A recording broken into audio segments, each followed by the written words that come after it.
We just celebrated our 10th anniversary back in December. Well, we actually worked together for several years. I couldn't say how many, probably 3 years together. She was a teacher at McKinney High School when I was also a teacher at McKinney High School.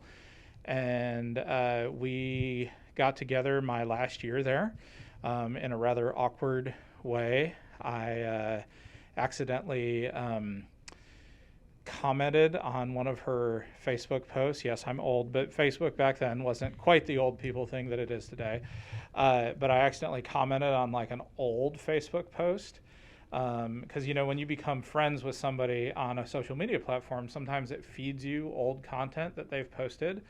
And it fed me some old content, and I made some kind of a comment really awkwardly.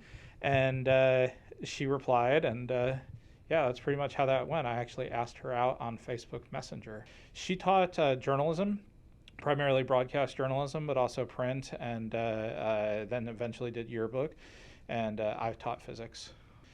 To be honest with you, we avoid Valentine's Day generally. Both of us kind of have the opinion that it's sort of a made-up holiday.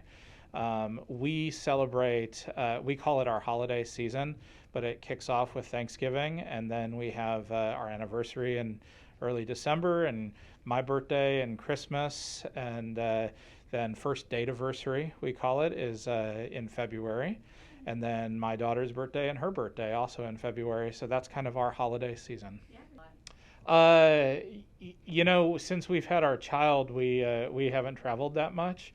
But previously, we went on several road trips cross country together. And then, I traveled a lot when I was a kid. She traveled a lot when she was a kid, too. So just been around. As a married couple, I would say don't go to bed angry. Like, everybody has disagreements and arguments and differences of opinion, but don't let it fester, because that's not good for the long run.